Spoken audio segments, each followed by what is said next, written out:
Kata Ketua Mahkamah Agung, mana tinggi gubernur dengan presiden? Mana tinggi DPRD dengan DPR RI? Kenapa undang-undang ini mengatakan begitu? Ini undang-undang tak tepat, dia bilang. Ke Batam, ke Karimun, ke Tanjung Pinang, ke Natuna. Natuna tetap menolak. Awal-awal ya waktu itu ya?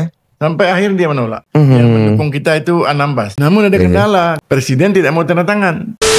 Assalamualaikum warahmatullahi wabarakatuh. Sahabat-sahabat semua, subscriber kami, kawan-kawan yang selalu menyimak kami di podcast kami, Riau yang Asli. Alhamdulillah pada hari ini, hari Jumat, bertepatan dengan 26 Rabiul Awal 1446 Hijriah. Allahumma shalli ala sayyidina Muhammad wa ala ali sayyidina Muhammad. Hari baik, bulan baik lagi pun. Alhamdulillah malam ini kami kedatangan tamu-tamu yang sangat istimewa. The legendary, the one and only Datuk Setia Mana kita, Bapak Haji Hussein Hud, yang insya Allah hari ini akan panjang lebar berbicara dengan kami semua. Sempena apa nih kita nih? Sempena dalam rangka memaknai lah, lebih tepatnya.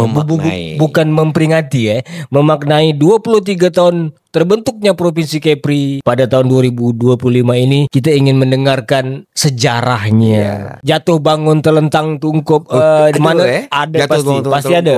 Pasti ada karena kita dulu kan sama-sama tahu macam mana orang-orang tua kita bergerak semua nih mengkonsolidasikan ini semua. Dan 19 September 2025 ini alhamdulillah kami sudah satu meja dengan Dato' Uzrin Hud. Ibarat kalau cerita Provinsi Kepri, inilah kingmaker takkan bisa dilepaskan dari bagaikan nama dia. air laut tanpa garam.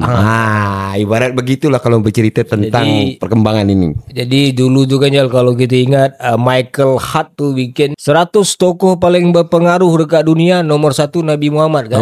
Nabi Muhammad. Kan? Tapi kalau kawan kita Trisno Haji Putra sama Muhammad Nur bikin buku 77 tokoh paling berpengaruh dekat Kepri. Kepri siapa? Nomor 1 beliau. Nomor 1. Jadi sebelumnya terima kasih Datuk Pak Uzrin Hud bisa meluangkan waktu untuk kita kawan-kawan yang memang penonton lah penggemar daripada Riau yang Asli nih. Juga memang pingin kali ada frame tokoh kebesaran kita juga nih. Jadi kan yang pertama-tama, macam mana kabarnya? Alhamdulillah. Sehat dok. Masih nampak semangatnya itu tak pudar kayaknya tuh ya. Itu ya. Kan tambah bersemangat. Malah tambah bersemangat. Alhamdulillah. Luar biasa kan di umur yang sekarang untuk tetap bersemangat melihat keadaan lah itu sekarang itu. Nah, jadi tuh kalau kami nak tahu lah sedikit banyak. Dulu tuh selalu memulai sesuatu kan ada pembicaraan, ada penggagasan. Kalau dulu nih awal-awal nak berjuang membentuk Provinsi Kepri nih, di manakah titik paling awal gagasan itu dibicarakan? Kalau boleh tahu. Sebaiknya kita berawal cerita nih. Iya dah. Di Riau yang Asli itu. Iya dah. Kan kita paham tahun 1958 kita sudah diberikan oleh pemerintah pusat Provinsi Riau yang Asli. Beli ibu kota Tanjung Pinang kan? Iya. Dalam perjalanannya dengan berbagai alasan pemberontakan PRRI dan barangkali menggunakan dana mata uang dolar, dan lebih mudah untuk mengantisipasi pemberontakan dipindahkanlah tahun 60 ke Pekanbaru itu. Tetapi pada tahun 67 ada setelah Orde Baru berkuasa tahun 67 itu tokoh-tokoh DPR GR kita dah mulai minta nih provinsi. Bahkan informasi yang terima Provinsi Baberi namanya, Bangka Belitung Kepri. Bangka Belitung Riau. Baru-baru tahu ya kita. Karena kekuatan Orde Baru begitu kuat dan baru-baru memerintah sehingga tak dapat. Tapi sudah pernah diudah-udahkan dan diminta. Akhirnya pada saat pemerintahan Habibie, transisi itu memberikan kesempatan kepada masyarakat untuk membuat daerah otonomi baru.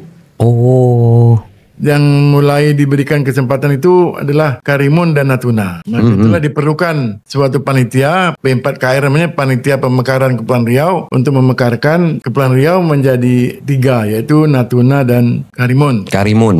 Sebelum itu juga kita perjuangkan supaya Tanjung Pinang menjadi otonomi baru, sehingga lengkaplah 5 kabupaten dan lengkaplah syarat untuk menjadi sebuah provinsi. Maka dari perbualan kedai kopi Tanjung Pinang nih, Pak Rida Kaliamsi, kawan-kawan. Pak Rida Kaliamsi. Sebentar tuh, izin saya potong. Jangan-jangan kedai kopinya Taman Sari ini? Lebih kurang. Oh, ini alumni Kamansari harus tahu kita nih kan. Timbul hasrat untuk membentuk provinsi. Akhirnya berkumpul lah kawan-kawan ini semua, dimulai oleh yang mengundang nih, yang mengundang sebagai inisiatornya Yayasan Alumni SMA 1 Tanjung Pinang, Pak alumni almarhum Zulkarnain Zainuddin, dan saya sebagai ketua Yayasan Payung Negeri mengundang mengadakan rapat di kantor Kadin, kantornya Pak Imam Sudrajat di Jalan Soekarno-Hatta. Iya, betul. Apa tuh? Distrik Angkatan Laut yang lama tuh. Situlah kantornya. Dari situlah kemudian panitia mulai dibentuk dan diberikan pertemuan sehingga mengundang setiap kecamatan, diundang 10 orang mewakili kecamatan seluruh Kepulauan Riau ini berkumpul di Hotel Royal Palace. Oh, Royal Palace ya, Batu 10 ya. Tanggal 15 Mei tahun 99. Itulah awal deklarasi. Deklarasi yang pertama tentunya pemekaran Kepulauan Riau menjadi 3 kabupaten. Tetapi dari situ berkembang dan sudah memang diprogramkan supaya pada akhir pertemuan deklarasikan pembentukan Provinsi Kepulauan Riau. Akhirnya beberapa tokoh kita agak bingung-bingung nih, Pak Bupati, Pak Abdul Manan almarhum. Kemudian datang juga Pak Arifin Rahman almarhum Wakil Gubernur, dan tokoh-tokoh lain kenapa jadi begini. Tapi kita semangat, kita deklarasikan aja lah. Maka itulah 15 Mei 99 merupakan musyawarah besar rakyat Kepulauan Riau mengundang seluruh kecamatan 10 orang menandatangani.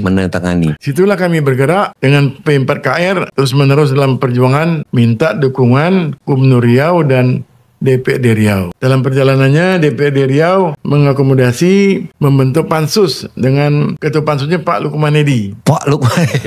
Nanti Lukman Edi membawa seluruh pansusnya berkeliling nih. Ke Tanjung Balai, ke Batam, ke Tanjung Pinang, bahkan ke Natuna. Tapi sayang di dalam perjalanannya itu pada saat paripurna DPR mereka membatalkan. Itu DPR RI atau DPRD Riau. di Riau-nya berarti enggak sepakat. Mereka mengatakan tidak layak dan tak ada aspirasi. Pokoknya pansus sudah berjalan melihat aspirasi tapi dibatalkan mereka, dinafikan mereka. Sehingga mentahlah Perdana Provinsi. Hasrat nih tadi awal itu ya. Sejak itu kebetulan saya dilantik menjadi ketua DPRD Kepulauan Riau tahun 99. Mulailah dibentuk di gedung dewan itu membentuk yang kita kenal dengan BP3KR. Inilah awal BP3KR itu Badan jadi Pekerja Pembentukan Provinsi Kepulauan Riau, yang membuat poros Tanjung Pinang Jakarta, tak lewat lagi. Jadi langsung urusannya kita Jakarta. Kita ke Mendagri, ke Menteri Pertahanan, Menteri segala macam menteri lah kita datang terus menerus. Namun tetap jalan buntu ini. Hambatan ininya ya. Suatu hari ada ide dari seorang kawan, kalau tak salah orang Jakarta namanya Sulaiman, coba kita minta fatwa ke Mahkamah Agung. Dia beri gagasan itu kepada kita. Mahkamah Agung yang waktu itu semacam dialog. Kita gagal untuk menjadi provinsi karena tidak ada persetujuan DPRD dan Provinsi Induk, itu termuat dalam undang-undang. Rekomendasi dari Provinsi Induk tidak keluar. Yang di Pekanbaru pada waktu itu ya.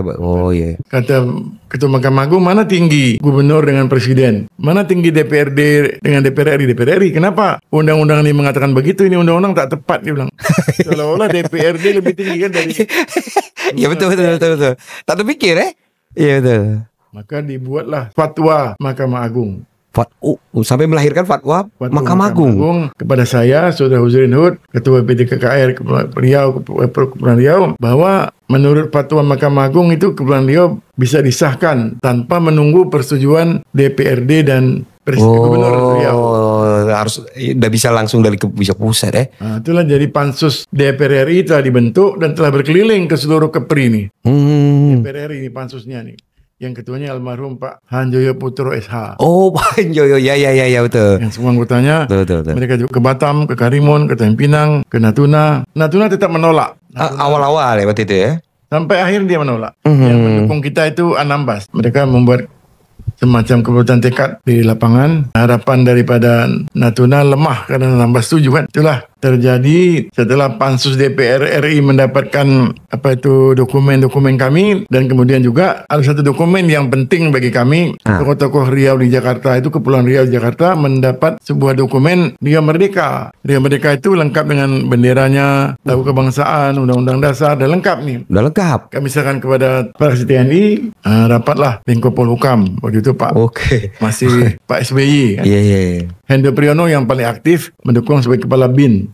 BIN Kemudian juga Luar biasa Pak Info. Mendagrinya Hari Sabarno, kawannya Pak Oh ya. kawannya Pak Edi Priyono. Akhirnya disahkanlah Undang-Undang Provinsi Kepri itu di sore hari Selasa tanggal 24 September 2002 dipimpin oleh Pak Tosari Wijaya, Wakil Ketua DPR dari fraksi P3. P3, berarti berjasa juga ya itu ya. Namun ada kendala. Karena Ada kendala. setelah pengesahan Itu. dari DPR RI itu, Presiden tidak mau tanda tangan. Nah, apa yang buat maksudnya itu dia berpikir itu tidak tanda tangan Saya gitu? tidak tahu, mungkin dia masih meyakinkan Riau masih layak bersatu dengan Kepri, tapi Presidennya Bu Mega. Bu Mega. Oh, Bu Mega pada masa iya Bu Tapi kalau Mega. soal dalam Undang-Undang Dasar, Undang-Undang Otonomi Daerah mengatakan dalam 6 bulan tidak ditekan Presiden,